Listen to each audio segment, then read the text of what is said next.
Hi అండి, అందరికీ నమస్కారం. సనాతన ధర్మంలో ఏకాదశి వ్రతానికి ఎంతో ప్రాముఖ్యత ఉంది. హిందూ పంచాంగం ప్రకారం ఫాల్గుణ మాసం శుక్లపక్షం ఏకాదశి తిథి రోజున ఆమలకి ఏకాదశి వ్రతం ఉంటుంది. ఈ ఏడాది మార్చి 10వ తేదీన సోమవారం నాడు ఆమలకి ఏకాదశి వచ్చింది. ఈ రోజున విష్ణువును అలాగే లక్ష్మీదేవిని పూజించడం వల్ల ఎన్నో ప్రత్యేక ఫలితాలు లభిస్తాయి. ఈ అమలకి ఏకాదశి రోజున సుఖ సమృద్ధుల కోసం కొన్ని ప్రత్యేక పరిహారాలను పాటిస్తే అఖండ రాజయోగం సిద్ధిస్తుంది. ఆమలకి ఏకాదశి పూజ విధానం, ప్రత్యేక పరిహారాల గురించి ఈ వీడియోలో తెలుసుకుందాం. రోజున తెల్లవారుజామునే నిద్రలేచి ఇంటిని శుభ్రం చేసుకొని ఆ తర్వాత తలస్నానం చేసి ఇంట్లో పూజ చేసుకోవాలి. ఏకాదశి రోజున పూజలు చేసేవారు పసుపు రంగు దుస్తులు ధరించాలి. దేవుని పటాలకు పసుపు రాసి కుంకుమ బొట్లు పెట్టి పూలతో దేవుని పటాలను అలంకరించాలి. విష్ణుదేవునికి పసుపు రంగు అంటే చాలా ఇష్టమైన రంగు. కాబట్టి ఈ ఏకాదశి రోజున పూజ చేసేటప్పుడు చామంతి పూలతో దేవుడిని పూజిస్తే చాలా మంచిది. పూజ గదిలో ఒక దీపం వెలిగించి బెల్లంతో తయారు చేసిన పరమాన్నాన్ని దేవునికి నైవేద్యంగా సమర్పించాలి. లేదా ఒక చిన్న బెల్లం ముక్కని నైవేద్యంగా సమర్పించండి. ఈ ఏకాదశి రోజున 5 వత్తులతో దీపం వెలిగిస్తే విపరీతమైన ధనలాభం కలుగుతుంది. ఈ ఏకాదశి రోజున చేసే పూజలకు రెట్టింపు పుణ్యఫలితం లభిస్తుంది. ఏకాదశి రోజున పూజలు చేసేవారు ఓం నమో భగవతే వాసుదేవాయ అనే మంత్రాన్ని 108 సార్లు పఠించాలి.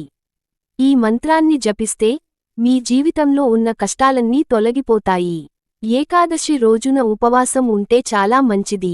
అనారోగ్య సమస్యలతో బాధపడుతున్న వారు ఉపవాసం చేయకపోయినా పర్వాలేదు. ఈ రోజున చేసే ఉపవాసాలకు కోరిన కోరికలు నెరవేరుతాయి. డబ్బు సమస్యలతో ఇబ్బంది పడేవారు తులసి కోటలో ఒక నెయ్యి దీపం వెలిగించి తులసి చుట్టూ 5 ప్రదక్షిణాలు చేస్తే మీ ఇంట్లో పుష్కలంగా డబ్బు ఉంటుంది. ఇంట్లో ఐశ్వర్యానికి లోటు ఉండదు. ఏకాదశి రోజున తులసి దళాలను కోయకూడదు. కాబట్టి పూజలో ఉపయోగించే తులసి దళాలను ముందు రోజే సిద్ధం చేసుకోండి. అన్నింటికన్నా ముఖ్యంగా ఈ ఏకాదశి రోజున ఏది చేసినా చేయకపోయినా ఉసిరి చెట్టును మాత్రం ఖచ్చితంగా ముట్టుకోండి. ఎందుకంటే ఈ ఏకాదశి నాడు విష్ణుమూర్తి అలాగే లక్ష్మీదేవి ఉసిరి చెట్టులో కొలువై ఉంటారు. కాబట్టి ఈ ఏకాదశి రోజున ఎవరైతే ఉసిరి చెట్టును ముట్టుకుంటారో అలాంటి వారికి జన్మ జన్మల అదృష్టం కలిసొస్తుంది. అమలకి ఏకాదశి రోజున ఉసిరి చెట్టును పూజిస్తే అత్యంత శుభప్రదం. దీనివల్ల మీ జీవితంలో సానుకూల శక్తి ప్రసరిస్తుంది. ఈ ఏకాదశి రోజున ఉసిరి చెట్టుకు నీరు పోసి ఉసిరి చెట్టును పూజిస్తే విపరీతమైన ధనం కలుగుతాయి. ముఖ్యంగా ఈ ఏకాదశి రోజు ఉసిరికాయను దానం చేస్తే చాలా మంచిది. ఇలా చేయడం వల్ల గ్రహ దోషాల నుండి విముక్తి లభిస్తుంది. ఈ అమలకి ఏకాదశి రోజున ఉసిరి చెట్టుకు 7 సార్లు ప్రదక్షిణలు చేస్తే దాంపత్య జీవితంలో సుఖశాంతులు ఉంటాయి. ముఖ్యంగా ఈ ఏకాదశి రోజున ఉసిరి చెట్టు కింద ఒక దీపం వెలిగించి ఉసిరి చెట్టుకు నమస్కారం చేసుకుంటే ఆర్థిక ఇబ్బందులన్నీ వెంటనే తొలగిపోతాయి. ఇంట్లో సుఖ సమృద్ధులు ఉంటాయి. ముఖ్యంగా ఈ ఏకాదశి రోజున స్నానం చేసేటప్పుడు నీటిలో పసుపు వేసుకొని తలస్నానం చేస్తే పుణ్యనదుల్లో స్నానం చేసినంత పుణ్యం దక్కుతుంది. విపరీతమైన అదృష్టం కలిసొస్తుంది. ఈ పవిత్రమైన ఏకాదశి రోజున పెళ్లైన ఆడవారు తప్పకుండా తలస్నానం చేయాలి. పాయింట్: ఏకాదశి రోజున ఎవరైతే ఇంట్లో పూజ చేసుకుంటారో అలాంటివారికి అఖండ రాజయోగం ప్రాప్తిస్తుంది. అప్పుల సమస్యల నుండి త్వరగా విముక్తి పొందాలంటే ఈ ఏకాదశి రోజున ఉసిరి చెట్టు కింద కూర్చుని ఓం శ్రీ విష్ణుప్రియాయ నమః అనే మంత్రాన్ని జపించాలి. ఇలా చేయడం వల్ల మీ ఇంట్లో లక్ష్మీదేవి కొలువై ఉంటుంది. ధనధాన్యాలు కలుగుతాయి. పట్టిందల్లా బంగారమయం అవుతుంది. ఉసిరి చెట్టు నీడలో నిలబడినా సరే సర్వపాపాలన్నీ తొలగిపోతాయి.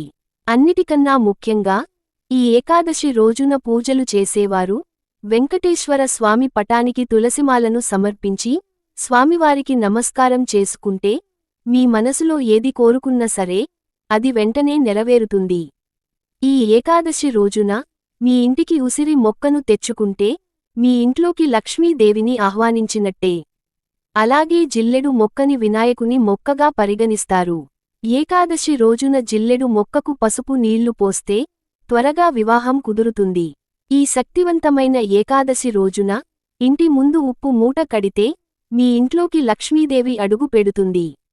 ఈ ఏకాదశి రోజున దక్షిణ దిశలో చీపురు పెట్టుకుంటే ధనలక్ష్మి మీ ఇంటికి నడిచొస్తుంది. ముఖ్యంగా ఈ ఏకాదశి నాడు మాంసాహారం, ఉల్లిపాయ, అలాగే వెల్లుల్లి వంటి ఆహార పదార్థాలను తినకూడదు. ఏకాదశి రోజున మధ్యాహ్న సమయంలో నిద్రపోకూడదు. ఏకాదశి రోజున ఎవరికీ డబ్బు ఇవ్వకూడదు. నలుపు రంగు బట్టలను అస్సలు ధరించకూడదు. నలుపు రంగు వస్త్రాలు ధరిస్తే దరిద్రం వెంటాడుతుంది. ఈ ఏకాదశి రోజున సాయంత్రం సమయంలో భూమిపైన లక్ష్మీదేవి సంచరిస్తూ ఉంటుందట. కాబట్టి ఈ ఏకాదశి రోజున సాయంత్రం సమయంలో ఇంటి గుమ్మం ముందు 2 దీపాలు వెలిగించండి. మీ ఇంట్లోకి లక్ష్మీదేవి అడుగుపెడుతుంది. మీ ఇల్లంతా అష్టైశ్వర్యాలతో నిండిపోతుంది. ఈ ఏకాదశి రోజున స్త్రీలు కంటతడి పెట్టకూడదు. స్త్రీలు కంట తడి పెట్టిన ఇంట్లో లక్ష్మీదేవి అస్సలు ఉండదు. ఈ ఏకాదశి రోజున పేదలకు దానం చేస్తే చాలా మంచిది. ముఖ్యంగా నువ్వులను దానం చేస్తే లక్ష్మీదేవి అనుగ్రహం సులభంగా లభిస్తుంది. అలాగే బెల్లం దానం చేస్తే మీ జీవితంలో ఉన్న బాధలన్నీ తొలగిపోతాయి. Thank you for watching.